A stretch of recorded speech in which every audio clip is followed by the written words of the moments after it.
Revelation 13:16, he causes all, both small and great, rich and poor, free and slave, to receive a mark on their right hand or on their foreheads.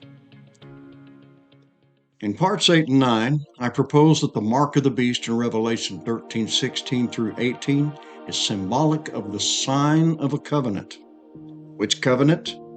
The Old Covenant, which will make more sense as we continue. The word mark is the Greek transliteration paragma, defined by Strong's as a scratch or etching, that is, stamp, as a badge of servitude, or sculptured figure, statue. Bond's expository dictionary states that it is akin to character, rendered express image in Hebrews 1:3. Finally, Strong's tells us that this word is derived from karatz, meaning to sharpen to a point. This is enlightening since the name Cain means a lance, as striking fast. I immediately think of the New Covenant, where God promises to put his laws into our minds and write them on our hearts, where write suggests action and permanence. A badge of servitude, where servitude means the condition of being a servant or slave, lacking liberty and personal freedom. What is meant by this? The answer is found in the following. Do you not know that if you present yourselves to anyone as obedient slaves, you are slaves of the one whom you obey, either of sin, which leads to death, or of obedience, which leads to righteousness? In its most simplistic form, we are either slaves to sin, leading to death, or slaves to obedience, leading to righteousness. Righteousness means right behavior, exemplified by the two great commandments: to love the Lord with all our heart, soul, and mind, and our neighbor as ourselves. Jesus said, on these two commandments hang all, that is, all the law and the prophets. The mark of the beast denotes servitude or slavery to sin, and sin is lawlessness. Lawlessness comes under the umbrella of the beast, since the beast represents the carnal nature and mind, which is not subject to the law of God, neither indeed can be. Think about that. Slaves to sin or lawlessness, leading to death, or obedience, leading to right behavior. With these two things in mind, let's consider the following. Not that we are sufficient of ourselves to think of anything as being from ourselves, but our sufficiency is from God, who also made us sufficient as ministers of the new covenant, not of the letter, but of the Spirit. For the letter kills, but the Spirit gives life. But if the ministry of death, written and engraved on stones, was glorious, so that the children of Israel could not look steadily at the face of Moses because of the glory of his countenance, which glory was passing away, how will the ministry of the Spirit not be more glorious? For if the ministry of condemnation had glory, the ministry of righteousness exceeds much more in glory. Here, Paul contrasts the two covenants, calling the Old Covenant the ministry of death and condemnation, the letter that kills, and calling the New Covenant the ministry of the Spirit and righteousness that gives life. If we back up a few verses, Paul mentions that we are a letter from Christ, written not with ink, but with the Spirit of the living God, not on tablets of stone, but on tablets of human hearts.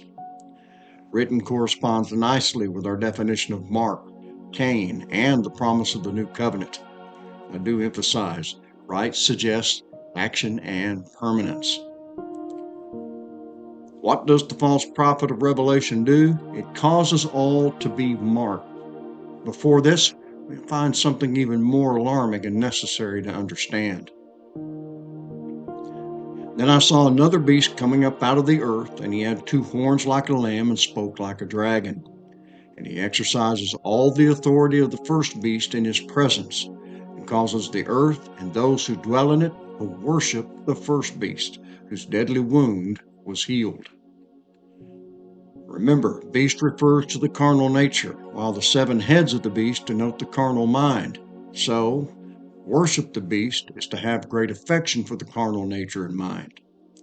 This worship is even more pronounced when draped in sheep's clothing, which is why Paul follows man of sin with son of perdition. The spirit of the beast is a haughty spirit, while the mind of it generates a proud look, so the carnal nature and mind can be summed up as the inordinate love or affection for the self. Now, here's the most alarming aspect of this carnality. It's in the very next verse in Revelation 13.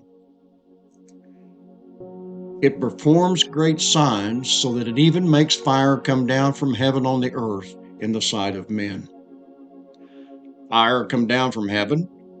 Is this literal? I don't think so. Consider the following. Now it came to pass, when the time had come for him to be received up, that he steadfastly set his face to go to Jerusalem, and sent messengers before his face. And as they went, they entered a village of the Samaritans to prepare for him. But they did not receive him, because his face was set for the journey to Jerusalem. And when his disciples James and John saw this, they said, Lord, do you want us to command fire to come down from heaven and consume them, just as Elijah did? But he turned and rebuked them and said, You do not know what manner of spirit you are of. For the Son of Man did not come to destroy men's lives, but to save them. And they went to another village. Do you see it? When the Samaritans did not receive Christ, James and John wanted to call fire down from heaven to consume them. Literally? Yes, but that's beside the point. For what did Jesus say? You do not know what manner of spirit you are of. Might this be a haughty spirit, one of intense self-interest and aggrandizement? Absolutely. It's for this reason that I say pride draws pride. Those who worship the beast, whether secular or religious, want all to do so. In his letter, the Apostle James says, Even so the tongue is a little member, and boasts great things. See how great a forest a little fire kindles. The tongue is a fire, a world of iniquity. The tongue is so set among our members that it defiles the whole body and sets on fire the course of nature, and it is set on fire by hell. What is the spiritual equivalent of fire from heaven? In a word, accusation, based in judgmentalism. This is the number one aspect of the carnal nature and mind, for of all the attributes that could be named regarding the great dragon and the beast, it is described as the accuser. This word accuser is defined by Strong's as to be a plaintiff, that is, to charge with some offense. This definition does not suggest a one-time action, but an ongoing attitude, as in manner of spirit.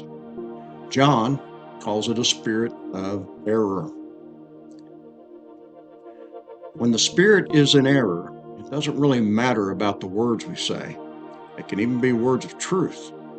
But eventually, and fortunately, the spirit of error will reveal itself by accusing others in some form or fashion. This can't be helped, because it is the nature of carnality.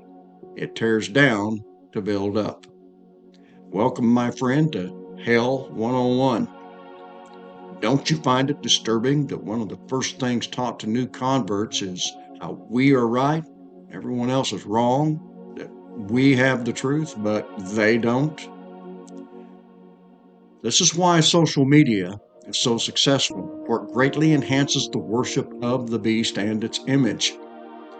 Might this fall in line with what Jesus meant by love growing cold due to lawlessness? Now here's the kicker. Romans 6:16, there are but two forms of slavery or servitude to consider, and there are but two covenants corresponding to this. The old covenant, out of which springs the law, is the ministry of death and condemnation, the letter that kills, while the new covenant is the ministry of the Spirit and righteousness. When we embrace the beast and its image, we come under the parameters of the letter of the law, but not the spirit of it. This is the mark of the beast, resulting in all manner of accusation and bondage, both in spirit and word. Out of this comes erroneous doctrines like the rapture, and eternal torment, both highly prejudicial and accusatory. It's important to understand that the letter of the law is necessary for a time until we come to the spirit of it. Two covenants are two sides of the same coin. How do we know? Based on what both Jesus and Paul said. The Lord said this, "Do not think that I came to destroy the law or the prophets. I did not come to destroy, but to fulfill." Paul said this, "Owe no one anything except to love each other, for the one who loves another has fulfilled the law. The commandments, you shall not commit adultery, you shall not murder, you shall not steal, you shall not covet, and any other commandment are summed up in this word, you shall love your neighbor as yourself." Love does no wrong to a neighbor. Therefore, love is the fulfilling of the law. As you might guess, there is still more to consider, so I hope you'll join me for the next study. Until then, may God bless you in your walk with Christ.